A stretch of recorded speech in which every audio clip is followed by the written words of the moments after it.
الصبح بدا من طلعته. وہ جوان جو ہی پروان چڑھا ان فوان شباب آیا تو اس کی پیشانی سجدے کے تقدس سے مالا مال ہو گئی، اس کی آنکھوں میں حیا اور شرم کے پہرے آ گئے، اس کے خیالوں میں پاکیزگی آ گئی، اس کی زندگی کے شب و روز نیکی کے ماحول میں بسر ہونے لگی، اس کی راتیں ذکر الہی میں، تلاوت کلام مجید میں اور دن یاد الہی میں روزے سے گزرنے لگے۔ وہ جوان جس کی جوانی اللہ کی عبادت میں گزری، کہ جوانی اگر عبادت میں گزر گئی تو بڑھاپا تو پر نور ہے ہی ہے۔ سب سے مشکل مرحلہ زندگی کا جوانی کا ہے۔ شیطان زیادہ ورغلاتا ہے کسی شخص کو جب وہ جوانی کے مرحلوں سے گزر رہا ہوتا ہے۔ تو جس کی جوانی خیریت کے ساتھ گزر گئی اور اس نے اپنی جوانی کے تقدس کو محفوظ رکھ کے منزل تک پہنچا لیا، اپنی عصمت کے جوہر کی حفاظت کی، اپنی آبرو کو لٹنے نہیں دیا، اپنی آنکھوں کی شرم و حیا پر پہرے بٹھائے اور آنکھ کو برباد نہیں ہونے دیا اور اپنی زندگی کے تقدس کا پہرا دیا، تو جو جوان اپنی جوانی کو خیریت کے ساتھ گزار گیا۔ کسی نے کہا تھا نا، کتاب زیست کا ایک اور باب ختم ہوا، شباب ختم ہوا، ایک عذاب ختم ہوا۔ تو جوانی جس کی منزل تک پہنچ گئی خیریت کے ساتھ، عافیت کے سائے میں۔ مشکل تو بڑا ہے جوانی کو منزل تک لے جانا، خیریت کے ساتھ، داغدار نہ ہونے دینا، جوانی کے تقدس کو رسوا نہ ہونے دینا، عصمت کے جوہر پہ کالک نہ لگنے دینا، خواہشات کو غالب نہ آنے دینا۔ آسان کام تو نہیں ہے، مشکل کام ہے، لیکن اگر کوئی مشکل کاٹ گیا، جوانی کے تھوڑے سے ایام میں گزار گیا۔ اللہ اکبر۔ حضرت شیخ ختلی کہتے ہیں، داتا گنج بخش علی حجویری علیہ رحمہ کے مرشد ہیں، الدنیا یومن ولنا فیہا صومن۔ وہ کہتے ہیں دنیا ایک دن ہے، ہم روزہ رکھ کے گزار رہے ہیں۔ تو روزہ رکھ کے سارا دن گزر ہی جاتا ہے، دوپہر بھی آتی ہے گزر جاتی ہے، اور عصر کا وقت بھی آتا ہے گزر جاتا ہے، کھانے کا وقت بھی آتا ہے، چائے کا وقت بھی آتا ہے، سب کچھ ہوتا ہے لیکن گزر جاتا ہے، افطار تک بندہ پہنچ جاتا ہے۔ جس نے زندگی روزے کی طرح گزار دی، جس نے جوانی روزہ رکھ کے گزار دی، خواہشات کو بے قابو نہیں ہونے دیا، مشکل کام تھا لیکن اس نے مشکل کام کر دکھایا۔ اجر کتنا بڑا ہے، سنیے اللہ کے محبوب کی زبان سے سنیے۔ حضور نے ارشاد فرمایا جو سید ابو ہریرہ کے ذریعے سے ہمارے تک پہنچا، فرمایا قیامت کے دن جب سورج کا رخ سیدھا ہوگا، زمین تانبے کی ہوگی، لوگ پسینے میں شرابور ہوں گے، کوئی ٹخنوں تک پسینے میں، کوئی گھٹنوں تک، کوئی کمر تک، کسی کو پسینے کی لگام دی جائے گی، اور وہ پسینہ ایسے نہیں ہوگا جس طرح یہ پسینہ ہے، اتنا گرم ہوگا۔ ابن رجب حنبلی کہتے ہیں اس پسینے کا ایک قطرہ اگر احد پہاڑ پہ ڈال دیا جائے تو وہ پگھل جائے، اتنا گرم ہوگا، بدبودار اتنا ہوگا، ایک قطرہ دنیا پہ ڈال دیا جائے، انسان کیا جانوروں کے دماغ بھی پھٹ جائے، اس پسینے میں لوگ شرابور ہوں گے۔ لیکن جس نے اپنی جوانی کو عافیت سے گزارا ہوگا، کل قیامت کے دن جب کوئی سایہ نہیں ہوگا، اللہ اس جوان پر اپنے عرش کا ٹھنڈا سایہ عطا فرمائے۔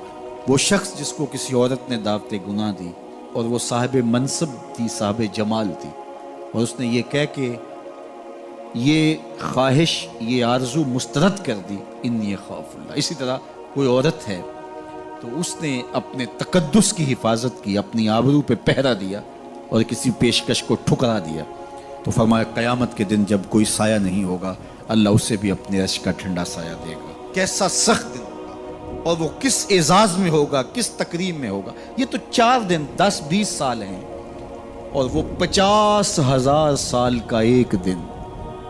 پھر اس کو اللہ کا شکر ادا کرنا ہوگا کہ اللہ تو نے کتنا کرم کیا میرے اوپر کہ میری جوانی خیریت اور عافیت سے گزری، اور آج اس کا تو کتنا بہتر صلہ مجھ کو دے۔ آج اللہ نے مجھے اور آپ کو فرصت دی ہے، یہ اٹھتے ہوئے جنازے، یہ پھیلی ہوئی قبریں، یہ ہم سے بچھڑتے ہوئے لوگ، یہ ہمارے لیے ایک پیغام ہے، ایک میسج ہے ہمارے نام، یہ ہمارے لیے عبرت ہے۔ آج وہ جا رہے ہیں تو ہمیں بتا کے جا رہے ہیں کہ صاحب ہم جا رہے ہیں، ہمارے پیچھے تم بھی آ رہے ہیں۔ اور یہ بات ذہن میں رکھیے، دنیا پر آنے کی ایک ترتیب ہے، دنیا پر جانے کی وہ لازمی ترتیب نہیں ہے۔ پہلے دادا آتا ہے، پھر باپ آتا ہے، پھر بیٹا آتا ہے، پھر اس کے بعد بچے آتے ہیں۔ ایسے کبھی نہیں ہوا کہ باپ سے پہلے اولاد آ گئی ہو۔ دنیا پر آنے کی یہ ترتیب ہے اور یہ طے شدہ منظم ترتیب ہے، لیکن دنیا سے جانے کی یہ ترتیب نہیں ہے کہ پہلے باپ جائے پھر ہی اولاد جائے گی۔ بسا اوقات بوڑھے باپ کو جوان بیٹے کی میت کو کندھا دینا پڑ جاتا ہے۔ تو یہ دنیا سے کب کوئی جا سکتا ہے مجھے اور آپ کو نہیں پتہ۔ یہ امر مخفی رکھا گیا ہے اس لیے تاکہ ہم ہر لحظہ موت کے لیے تیار رہیں۔ موت کے لیے تیاری یہی ہے کہ ہم توبہ کی دہلیز پہ کھڑے رہیں، اپنے مالک کے حضور رجوع کرتے رہیں، اچھے اعمال کا ذخیرہ کریں، اور کسی کے حق ہمارے ذمے پر نہ ہو کہ ہم قیامت کے دن جو ہے وہ پچھتائیں۔ کسی نے اگر کسی کا حق غصب کیا صرف 3 پیسوں کے عوض کے اندر، قیامت کے اندر یہ کرنسی تو ہمارے ساتھ ہوگی نہیں، یہ تو ہم یہیں چھوڑ دیں گے، یہ مال، یہ دولت، یہ بینک بیلنس یہیں چھوڑ کے چلے جائیں گے۔ یہ تو کفن بھی میلا نہیں ہونے دیں گے کہ بانٹ لیں گے۔ جاندی واری ڈرونا بنے ہوتے ہاتھ نہ لاندے ڈر دے، جنہ لئی توں پاپ کمائے اج کتھے نہیں تیرے کر دے۔ وہ تو کفن بھی میلا نہیں ہوں گے دیں گے، بانٹ لیں گے۔ تو آخرت میں سکہ رائج الوقت عمل ہوگا، تو پھر عمل لیے جائیں گے۔ تو جس نے کسی کا ایک ٹگا مارا ہوگا، 3 پیسے مارے ہوں گے، اس کے بدلے میں 700 نمازیں جو با جماعت پڑھی گئی ہیں وہ لے لی جائیں گے، اور جو لوگوں کے پلاٹ ہڑپ کر گئے ہیں، رشوتیں، زیادتیاں، جور و ظلم، اور لوگوں کے ساتھ زیادتیاں اور لوگوں کا مال ہتھیانا، خون نچوڑنا، اذیتیں دینا، تو کس طرح وہ قیامت کے دن عہدہ برا ہو سکیں گے؟ تو آج اللہ کی رحمت کے در کشادہ ہیں اور اس کی رحمتیں آواز دے رہی ہیں، آجو پلٹ کے میری رحمت کے دروازے کھلے ہیں۔ اللہ اکبر۔ یا ایھا الانسان ما غرک بربک الکریم، اے انسان پلٹ کے آ جاتے، رب بڑا ہی کریم ہے۔ مجھے بتاؤ، یوں بھی کوئی آواز دیتا ہے، یوں بھی کوئی پکارتا ہے؟ بھاگے ہوئے مجرم کا تعاقب کیا جاتا ہے، کبھی یوں بھی پیار سے اس کو بلایا جاتا ہے، لیکن 70 ماؤں سے زیادہ پیار کرنے والا رب پکار پکار کے کہہ رہا ہے، او بھاگنے والے آجا پلٹ کے، تیرے رب کا دروازہ کھلا ہوا ہے۔ وہ یہ نہیں دیکھے گا تو نے جرم کتنے کیے، وہ یہ دیکھے گا تو پلٹ کے آئے گا، آ گیا ہے۔ اور وہ تیرے گناہ نہیں دیکھے گا، تیرے آنے کو دیکھ کے تیرے گناہوں کو بدل کے نیکیوں میں تبدیل کر دے گا۔ جتنا بڑا گناہ گار ہے اتنا بڑا نیکوکار بن جائے۔ آ تو صحیح، آنا تو نے ہے ہی، پھر جو کفن میں منہ چھپا چھپا کے آتا پھرے گا، پھر جو تجھے لوگ اٹھا کے لائیں گے۔ اچھا نہیں ہے کہ اپنے قدموں سے خود ہی چل کے آ جا، آج کھلے منہ آ جا، اس کی رحمتیں تیرے استقبال کرنے کے لیے منتظر ہیں۔ آج وہ آواز دے کے کہہ رہا ہے، آجا میری رحمتیں تیری منتظر ہے۔ ما غرک بربک الکریم، تجھے کریم رب سے کس نے مغرور کر دیا؟ تکبر میں، رعونت میں مبتلا ہو گیا، تو اپنے مالک کی دہلیز کو چھوڑ گیا۔ آجا پلٹ کے، وہ کریم تجھے بلا رہا ہے، اور دیکھ اس کا رشتہ کتنا گوڑا ہے۔ اللہ ذی خالقہ کا، اس نے تجھے پیدا کیا ہے، وہ تیرا خالق لگتا ہے۔ اللہ اکبر۔ یعنی وہ تجھے بلا رہا ہے جس کا تیرا رشتہ اتنا گہرا ہے کہ وہ تیرا خالق لگتا ہے۔ ماں کو جو اولاد سے پیار ہے، دنیا کے کسی ترازو پہ وہ پیار تولا جا سکتا ہے؟ ماں کی محبت کا کہیں وزن ہو سکتا ہے؟ آج کل یہ آپ کے بھی تھوڑا سا آگے گزریں تو اتنے بڑے ترازو گاڑ دیے گئے ہیں جہاں پورا کنٹینر تول لیا جاتا ہے۔ تو میں دوستوں کو کہتا ہوں کہ آج اتنے بڑے بڑے ترازو ایجاد ہو گئے ہیں کہ جہاں کنٹینر توڑ لیے جاتے ہیں، پہاڑ توڑ لیے جاتے ہیں آج جدید دنیا کے اندر، لیکن کوئی ترازو ایسا آج تک ایجاد نہیں ہوا جس پر ماں کے پیار کو بھی تولا جا سکے۔ اس کے سینے میں جو تڑپتی ہوئی ممتا رکھی گئی ہے، محبت کا جو جہاں آباد کر دیا گیا، الفتوں کی ایک کائنات ماں کے سینے میں رکھ دی گئی ہے، اس کا نعم البدل کیا بدل بھی موجود نہیں ہے۔ ماں جب بولتی ہے تو اس کے لہجے میں جبریل بولتا ہے، ماں جب مسکراتی ہے تو لگتا ہے جنت کی ساری کلیاں کھل اٹھی ہیں۔ وہ سینے میں درد، وہ درک، وہ محبت، وہ کائنات، وہ انوکھا پیار جو اولاد کے لیے رکھتی ہے، یہ اتنا پیار ماں کے سینے میں پیدا کیسے ہوا؟ تو آپ کے پاس ایک ہی جواب ہوگا، اس لیے کہ ماں نے اولاد کو جنم دیا ہے۔ تو میں یہاں آپ کی توجہ چاہوں گا، جس ماں نے اولاد کو جنم دیا ہے وہ اتنا پیار کرتی ہے، تو جس رب نے خلق کیا ہے وہ کتنا پیار کرتا ہوگا۔ میں آپ کی توجہ چاہوں گا، مجھے اور کوئی نہیں چاہیے، صرف توجہ چاہیے گا، صرف